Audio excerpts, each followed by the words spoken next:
बिस्मिल्लाहिर्रहमानिर्रहीम। अस्सलाम वालेकुम नाज़रीन, आप यूट्यूब चैनल देख रहे हैं। मैं इमरान खान हूँ। सबसे पहले तो मोहसिन नकवी का स्टेटमेंट आप देख लें। और मोहसिन नकवी वंस अगेन वो डिनाइल में चले गए। मोहसिन नकवी ने कहा जी कि अमेरिका में चीन के ख़िलाफ़ किसी तकरीब में शिरकत मैंने नहीं की और मुखालिफिन जहरीला प्रोपेगेंडा कर रहे हैं। पहले इस बयान को यहाँ पर रोक लेते हैं। एक तो मोहसिन नकवी एक मरतबा फिर सिरे से ही मुकर गए हैं और ये कह रहे हैं जी किसी भी एंटी चाइना प्रोग्राम में ये गए ही नहीं।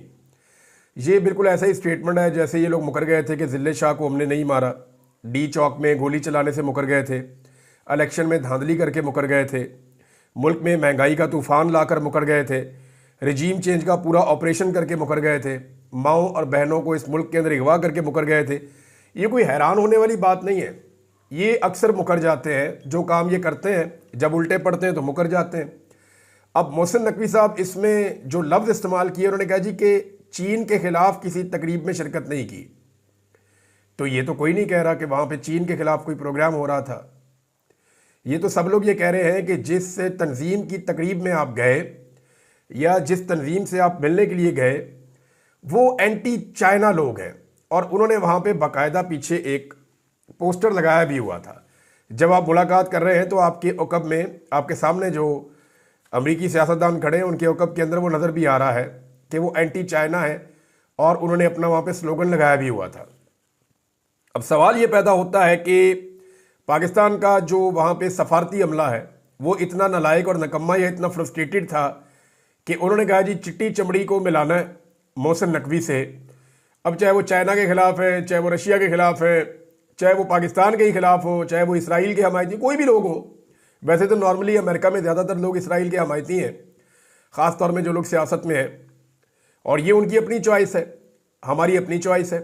This is called independence of opinion. अपनी अपनी ओपिनियन आप रख सकते हैं और आप आर्गूमेंट के ज़रिए से अपने आप को दुरुस्त साबित कर सकते हैं। मेरी नज़र में फ़लस्तीनियों का केस पूरी दुनिया में सबसे मजबूत केस है।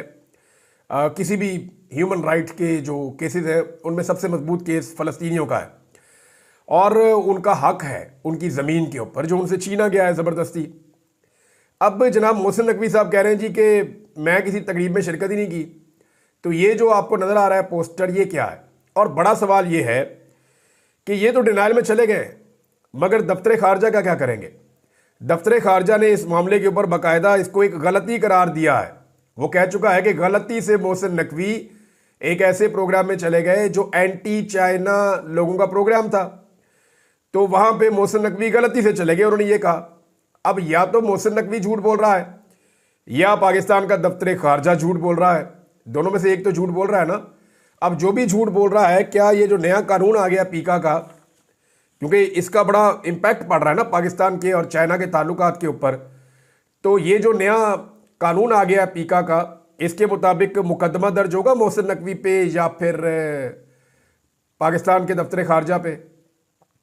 तो ये पानी हमेशा नीचे की तरफ ही आता है। हुकूमत हमेशा अपोजिशन को दबाने के लिए या मीडिया को दबाने के लिए या इख्तलाफी आवाज़ों को दबाने के लिए ऐसे भोंडे कवानीन को इस्तेमाल करती है। बहरहाल मोहसिन नकवी साहब का स्टेटमेंट तो आया, लेकिन रिजेक्टेड, इसमें लॉजिक का फुकदान है। ये लॉजिक नहीं है इस स्टेटमेंट के अंदर। हाँ, वो ये कह सकते हैं कि मेरी नीयत ये नहीं थी, मुझे पता नहीं था, मैं गलती से चला गया था, या वहाँ पे कोई तकरीब नहीं हो रही थी, सिर्फ मुलाकात के लिए गया था, लेकिन वो लोग क्या थे उसके बारे में मैं नहीं जानता था। अपनी लाइल्मी का, नालायकी का इजहार कर देते तो वो ज़्यादा बेहतर था। एक चीज़ को छुपाने के लिए फिर आप उसके ऊपर पर्दा डालते हैं तो एक और झूठ बोलते हैं, फिर एक और झूठ बोलते हैं, तो फिर एक झूठ से आपको 100 झूठ बोलने पड़ते हैं। अब मोहसिन नकवी ने आगे से ये कहा कि अमरीकी ऐवान नुमाइंदगान को पाकिस्तान के खिलाफ उकसाया जा रहा है। सियासत करें लेकिन इस हद तक ना जाए कि पाकिस्तान का नुकसान हो।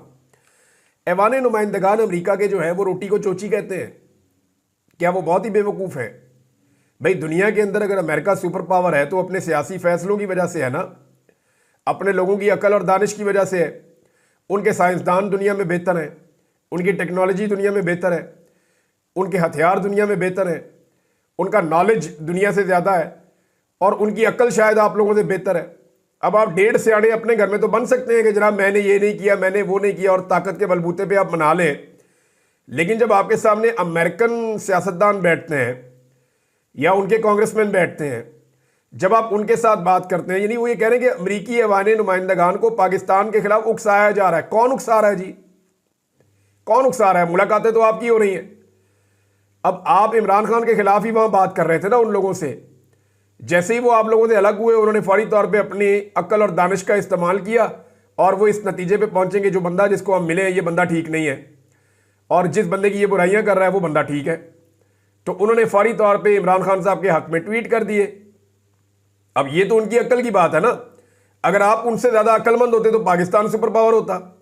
मैं ये नहीं कह रहा कोई एहसास कमतरी नहीं है, हमारे यहां पे बड़े बड़े अक्लमंद बड़े समझदार लोग हैं, लेकिन इस तरह के तोहफों को लाके हमेशा बैठाया जाता है। कभी सूबे के ऊपर बैठा दिया जाता है, कभी वफाक के ऊपर बैठा दिया जाता है, क्योंकि पाकिस्तान की एस्टेब्लिशमेंट को गूफ किस्म के लोग जो है ना, कमजोर दिमाग के लोग जिनका दिमाग काम ही ना करता हो, इस तरह के लोग जो है वो सूट करते हैं। बेनजीर भुट्टो सूट नहीं करती थी ना, दिमाग काम करता था, तेज खातून थी, चीजों को समझ जाती थी, अड़ जाती थी, डट जाती थी, तो बेनजीर भुट्टो पसंद नहीं थी।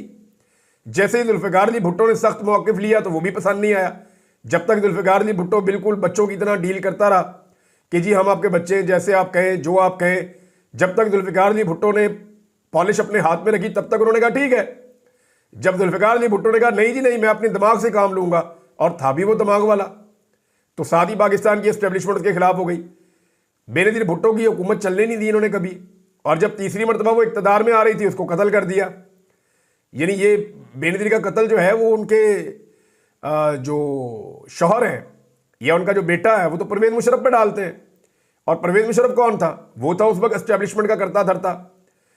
और वो मामला अभी तक बेनजीर भुट्टो के कातिल नहीं पकड़े गए कि बीबी हम शर्मिंदा है, तेरे कातिल जिंदा है। तो अब इमरान खान भी एक दिमाग वाला आदमी था, वो भी सूट नहीं करता। तो बंदे किस तरह के सूट करते हैं? नवाज शरीफ, खद्दा खाई जाओ पावे खाई जाओ, मसला ही कोई नहीं। बंदे कहते सूट करते हैं शहबाज शरीफ, बस सिर्फ जबानें रट के जाके वहाँ यहाँ बोल दी वहाँ बोल दी, और जनाब जो है ना वो हर वक्त तारीफ की। गाड़ी जब चलती है ना एस्टेब्लिशमेंट की तो शहबाज शरीफ थोड़ा सा साथ भाग भी लेते हैं प्रोटोकॉल देने के चक्कर में। ऐसा बंदा चाहिए जो डिक्की में भी बैठ के आ जाए, ऐसा बंदा चाहिए पॉलिश करते हुए अगर उसके कपड़े भी गंदे हो जाए तो उसको कोई फर्क ना पड़े इससे। तो ये ऐसे बंदे ही लगते हैं ना। अब मोहसिन नकवी साहब को लगता है कि अमेरिकन भी बेवकूफ़ हैं इसी तरह के, और भाई वो बेवकूफ़ नहीं है, वो उनके लोगों ने उन लोगों को मुंतखब करके पहुंचाया है, उनका तजर्बा है, वो खुद समझदार है कि पाकिस्तान के अंदर क्या हो रहा है और क्या नहीं हो रहा, उनकी अपनी रिपोर्टें हैं। अब जब तक जो बाइडन इनके सर के ऊपर हाथ रख के बैठा हुआ था तब तक इनको कोई किसी किस्म की शिकायत या शिकवा नहीं था। जैसे ही जो बाइडन का हाथ हटा है तो अब साथ ही इनको शिकवे शिकायतें शुरू हो गए हैं। ये पाकिस्तान के अंदर नाज़रीन एक नया खेल अब शुरू हो गया और ये अभी आगे चलेगा। ये जो कुछ भी हो रहा है ना, ये एक्चुअली एक पैगाम दिया गया है। 2 केसेस दोबारा लगे हैं पाकिस्तान तहरीक इंसाफ के चेयरमैन इमरान खान साहब के। इनमें से एक केस हाई कोर्ट के अंदर ये 2 नए जजेस लाए गए ना। मैं आपको पहले कह रहा था कि हाई कोर्ट में नए जजेस लाए जाएंगे, फिर इमरान खान के केसेस उन नए जजेस के पास लगाए जाएंगे। हालांकि ये जूनियर जजेस हैं, अभी ये नए आए हैं। ऐसे जजेस को इतने हाई प्रोफाइल केसेस कभी भी नहीं दिए जाते। 9वें और 10वें नंबर पे इनका बेंच है, तो इनको ये केसेस इमरान खान के हाई प्रोफाइल केसेस दे दिए गए हैं। ये जो तोशाखाना 2 केस है ये जस्टिस इनाम अमीन मिनहाज साहब के पास लग गया है। और जो इद्दत वाले केस की अपील की हुई थी, एक आपको याद होगा खबर मानिका के खिलाफ फैसला आया था जुलाई में, और ये कहा गया था ये घटिया केस जो है उसको फारिग कर दिया गया था कि झूठा केस है, कुछ गैर आईनी गैर कानूनी गैर शरई काम जो है वो इमरान खान ने और बुशरा बीबी ने नहीं किया। तो जब अदालत का फैसला आया तो अपील कर दी थी उस वक्त खबर मानिका ने। अब खबर मानिका की डोरें कौन हिलाता है ये पूरा पाकिस्तान जानता है। खबर मानिका ने अपील की थी जुलाई में, लेकिन उस अपील को लगने नहीं दिया गया, उसको पेंडिंग रखा गया। अगर मामला तय हो जाते इमरान खान के साथ तो फिर ये अपील कभी भी ना लगती। ये हम 100 साल भी इंतजार करते रहते तो ये अपील कभी ना लगती। लेकिन उस घटिया तरीन केस की जो अपील है वो भी अब मुकर्रर कर दी गई है, और जो अपील मुकर्रर की गई है वो 10वें नंबर के जज के सामने जो है वो अपील 9वें नंबर के या 10वें नंबर के 9 और 10 नंबर के बेंच में चले गए। यानी 9वें नंबर के जज के सामने आजम खान के सामने ये अपील जनाब लग गई है खबर मानिका की। यानी 6 महीने पहले इंतजार किया गया, 6 महीने गुजरने के बाद अब वो अपील लगा दी गई, जब ऐसे जजेस इस्लामाबाद हाई कोर्ट में पहुंचा दिए गए जिन जजेस से जो मर्जी काम लिया जा सके। मैंने आपसे पहले कहा था ना कि जो जजेस आएंगे वो इस गारंटी के ऊपर आएंगे कि इमरान खान के खिलाफ उन्हें इस्तेमाल किया जा सकेगा, चाहे फैसला इमरान खान के खिलाफ दें या ना दें, लेकिन एक काम जरूर होगा कि उन जजेस को जितनी चाहेंगे डेटे ले लेंगे, जितना चाहेंगे केस को लिंगर ऑन कर लेंगे, जिस तरह का चाहे माहौल बना लेंगे, अदालत के अंदर जो चाहे करते रहेंगे और जैसा एस्टेब्लिशमेंट चाहेगी, हुकूमत चाहेगी, वैसी चीजें होती रहेंगी। क्योंकि अब जजेस की अपॉइंटमेंट में हुकूमत का किरदार भी बड़ा अहम हो गया ना, एस्टेब्लिशमेंट का तो हमेशा से था ही, अब यह किरदार बहुत ज्यादा बढ़ गया है। अच्छा, इसमें यह हुआ क्यों है, इस वक्त क्यों हुआ? देखें, ये इस वक्त इसलिए हुआ है कि फ्रस्ट्रेशन बहुत ज्यादा बढ़ गई है और इमरान खान साहब को मजबूर किया जा रहा है कि आप डील करें, वो डील नहीं कर रहे। दूसरी, जो मरियम नवाज साहिबा को सुबकी हुई है पिछले चंद दिनों में, जो उन्होंने टिकटॉक बनाने के चक्कर में जो उन्होंने स्लोमोस बनाए हैं, सब्दी माँ आ गई है और बड़े अजीबोगरीब किस्म के काम किए हैं, कभी खुशी कभी गम, कभी रोना शुरू कर देना, कभी टिकटॉक बना लेना, 10-10 कैमरे लेकर साथ चलना, तो उन मामलात में बड़े मीम्स बने हैं और वो बनने ही थे भाई। जब आप इतने सारे कैमरे लेके जा रही हैं, इतना ड्रामा कर रही हैं, वहाँ पे आप यूनिवर्सिटीज़ में छुट्टी दे रही हैं, बच्चे सारे के सारे यूनिवर्सिटी से गायब कर दिए जाते थे, दूर दराज से बच्चे ले जाके वहाँ बैठा के आप अपना प्रोग्राम, वहाँ पे प्रोग्राम कर नहीं रहे, प्रोग्राम डाल रहे हैं और उसके नतीजे में प्रोग्राम बढ़ भी जाता है। तो वो मीम्स तो बनने ही थे। जब आप इस तरह का मवाद फराहम करेंगे पाकिस्तान की यूथ को, तो वो आपको आईना तो दिखाएगी। अब मरियम नवाज का जो है ना, ये जो पिछले दिनों मरियम नवाज साहिबा की जई तई फिरी है ना, इसके ऊपर अब बदला लेने की जो है वो एक, मुझे ऐसा लगता है कि ठानी गई है और एक पैगाम भी दिया गया है पाकिस्तान तहरीक इंसाफ को और इमरान खान साहब को, जनाब कुछ भी नहीं बदला और हम उसी रविश पे दोबारा चल भी सकते हैं। हमें कोई फ़र्क नहीं पड़ता कोई मुकदमा कितना भी घटिया हो, कोई मुकदमा कितना भी गलीज हो, कोई हरकत कितनी भी गिरी हुई हो, किसी भी लेवल तक ये निज़ाम जा सकता है इमरान खान साहब को दबाने के लिए या उन्हें तकलीफ पहुंचाने के लिए।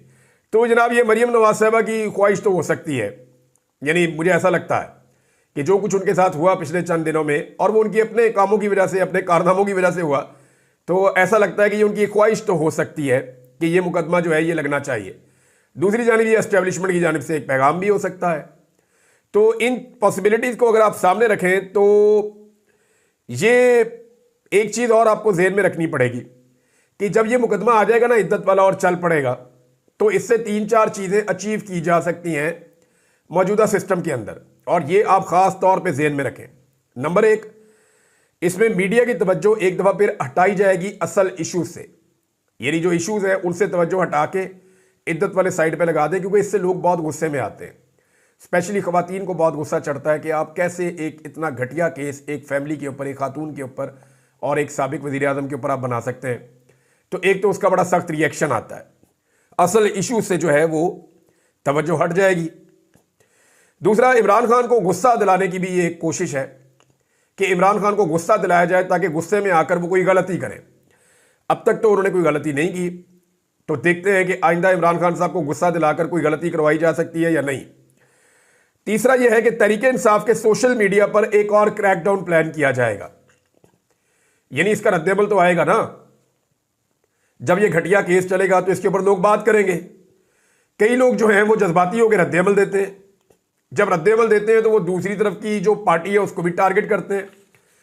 तो जब दूसरी पार्टी टारगेट होगी तो उसके ऊपर फिर मुकदमा दर्ज किए जाएंगे, कोशिश की जाएगी लोगों को गुस्सा दिलाया जाए, और उसके नतीजे में लोग जब रिएक्शन दें सोशल मीडिया पे तो पाकिस्तान तहरीक इंसाफ के सोशल मीडिया के ऊपर क्रैकडाउन कर दिया जाए।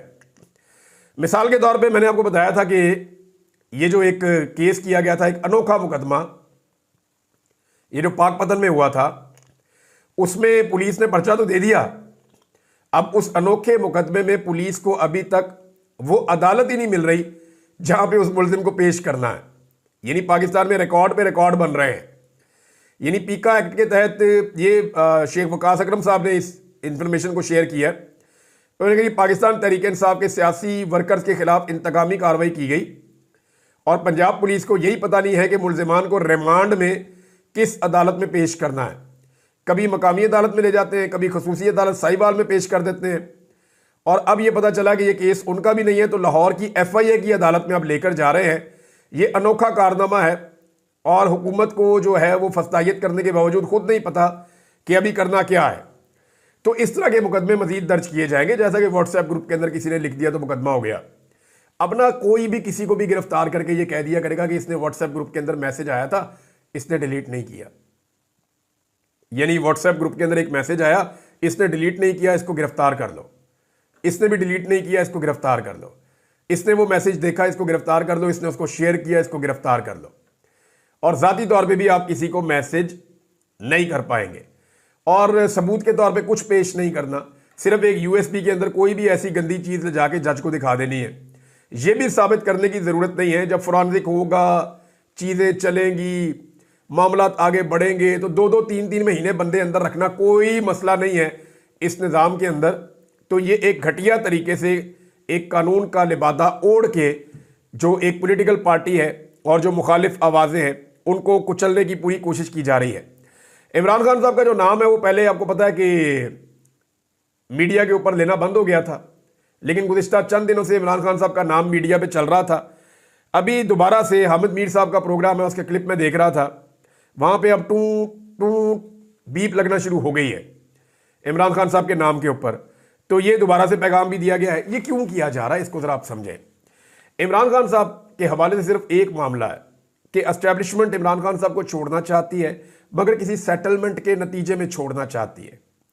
एस्टेब्लिशमेंट ने पाकिस्तान में बड़े बड़े बोल दिए इमरान खान को लेकर। उन्होंने कहा कि ये इमरान खान माजी का किस्सा हो गया। उन्होंने कहा इमरान खान के ऊपर क्रॉस लग चुका है, इमरान खान या उसकी पार्टी कभी भी इक़्तिदार के नज़दीक भी नहीं आ सकती। जब मैं कैद में था तो मुझे एक ऑफिसर ने आके बताया कि पाकिस्तान में 2 नई पॉलिटिकल पार्टीज बन गई हैं, एक आईपीपी जिसको जहांगीर तरीन चलाता है और एक कोई पीटीआई के अंदर से ग्रुप बना है खैबर पख्तूनख्वा में जिसे परवेज़ खटक चलाता है। तो मुझे परवेज़ खटक पे बड़ी हैरत हुई थी। मैं तो अगवा था, मुझे क्या पता कि बाहर क्या चल रहा है। तो इस पे उसने कहा जी कि अब पाकिस्तान वो नहीं रहा जब तुम बाहर थे, अब पाकिस्तान बिल्कुल बदल चुका है और इमरान खान खत्म हो गया। वो ये बातें मुझे की गई थी, लेकिन वो हुआ ही नहीं ना।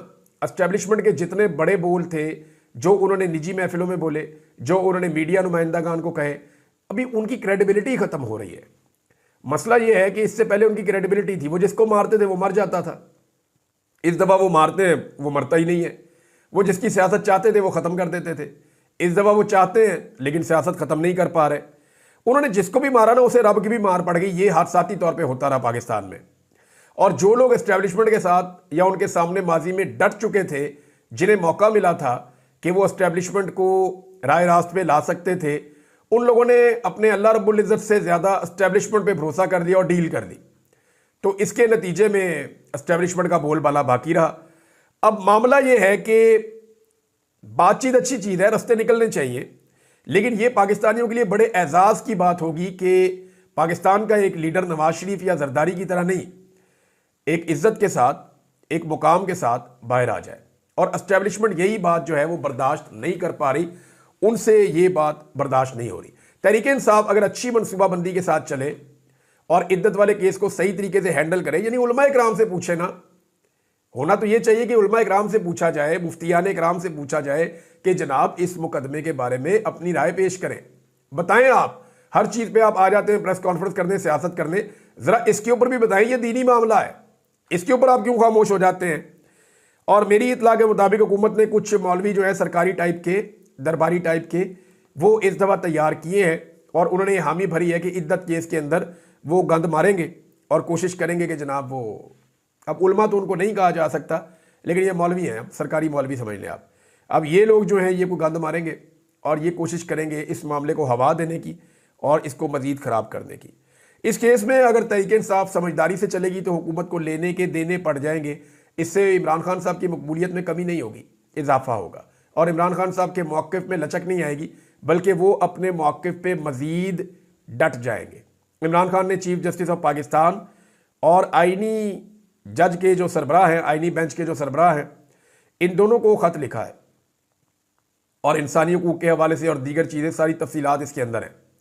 ये ख़त मंजर आम पे आएगा तो आप इसके मंदरजात जब पढ़ेंगे, जब आपको इसके पॉइंट्स, मैं मे बी अगले वीलॉग में आपको मैं बता पाऊँगी इमरान खान साहब ने उन्हें क्या लिखा, तो ये वाकई पढ़ने और सुनने वाला ख़त है। इसकी तफसीलात मैं आपके साथ शेयर करूँगा नेक्स्ट वीलॉग में। लेकिन ये इमरान खान साहब का एक बड़ा कदम ये है और आलमी सतह पे इंसानी हकूक़ की खिलाफ वर्जियों को बड़े ज़ोर से उठाया जाएगा आइंदा दिनों में।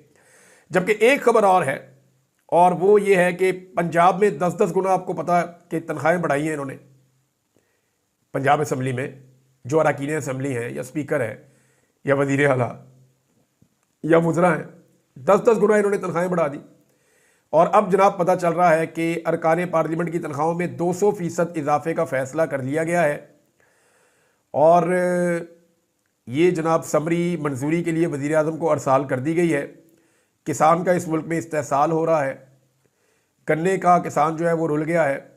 गंदम की पैदावार इसलिए कम हुई कि किसान को रोल दिया। मजदूर परेशान है। गरीब आदमी की सारी सब्सिडीज़ वापस ले ली है। तनख्वाहदार तबके की जब तनख्वाह बढ़ती है पाकिस्तान में 10%, 15% बढ़ा के उसके ऊपर एहसान चढ़ाते हैं, जबकि अपनी तनख्वाह जब इन्होंने बढ़ानी हो तो ये 10 गुना, 2 गुना, 3 गुना ऐसे बढ़ाते हैं। अब 200% तनख्वाह में इजाफा करने का फ़ैसला किया गया है। तो जनाब 200% से भी ज़्यादा इजाफा है। जो MNAs और सेनेटर्स की तनख्वाह के अंदर इजाफा हो रहा है, फिर वज़रा को तनख्वाहें ज़्यादा मिलेंगी, स्पीकर्स को ज़्यादा तनख्वाहें मिलेंगी। तो ये जनाब पाकिस्तान है, अशराफिया का पाकिस्तान। यानी अशराफिया अपने लिए जब फैसले करती है तो बड़े खुले दिल के साथ करती है और राज्य के फैसले करती है। लेकिन यही अशराफिया जब फैसले करती है अवाम के लिए तो इनका दिल बड़ा तंग हो जाता है। और ये रिकॉर्ड है पाकिस्तान का, कोई नई बात नहीं है। नाज़रीन, अब तक के लिए इतने, अपना ख्याल रखिएगा, अपने इस चैनल का भी। अल्लाह हाफ़िज़।